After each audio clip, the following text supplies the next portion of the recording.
Washing machine में धुल के ऐसा हो जाता है कि जैसे इनके जैसे सत्यवादी हिंदुस्तान में कोई ना हो। जो इनकी सरकार में जाता है वो साफ हो जाता है और जो इनकी सरकार में नहीं जाता वो गुनाहगार हो जाता है। 25 तारीख को जनता इनको अब की बारी सातों की सातों सीटों से दिल्ली से बाहर करेगी।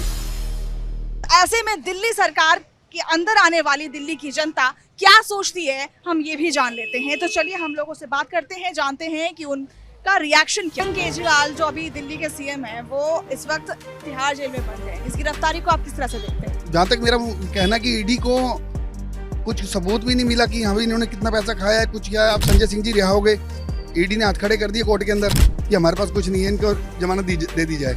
इतने अच्छे काम करने वाले मुख्यमंत्री को बंद कर दिया।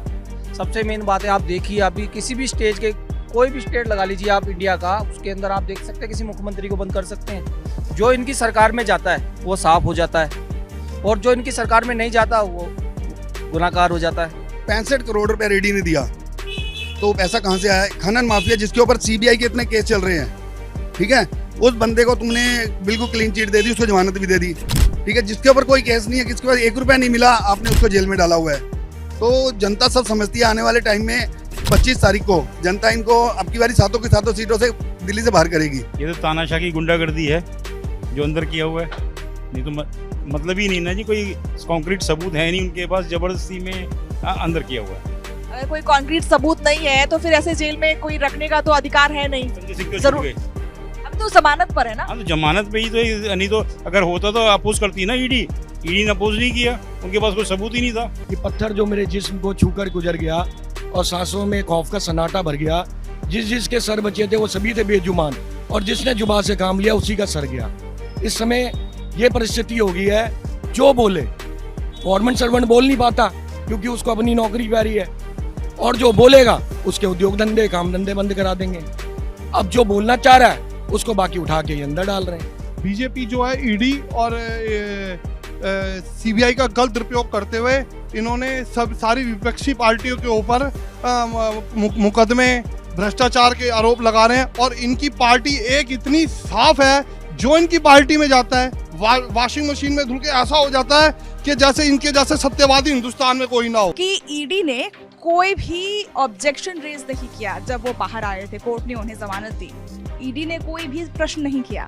उनकी गलती नहीं थी, उन्होंने गलत ही नहीं किया है कुछ भी, तो ईडी क्या सवाल करेगी उनसे? सारे एक एक करके सारे हमारे नेता बाहर आएंगे, ये लोग फंसाते जाएंगे, हमारे नेता सारे बाहर आएंगे। इस टाइम इलेक्शन के टाइम गिरफ्तारी नहीं होना चाहिए। कोई भी सरकार हो, कोई भी पार्टी का हो, गिरफ्तारी नहीं होना चाहिए।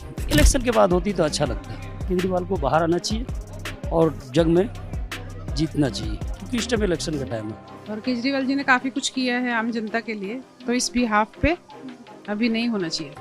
फिलहाल तो वो अभी जेल से भी बहुत सारे ऑर्डर्स दे रहे थे। इस पर आप क्या सोचते हैं? क्या उनको ऐसे ही अभी सरकार चलानी चाहिए जब तक वो जेल में है? हाँ, मतलब सीएम है हमारे दिल्ली के, तो उनको वही जनता का ख्याल रखना है।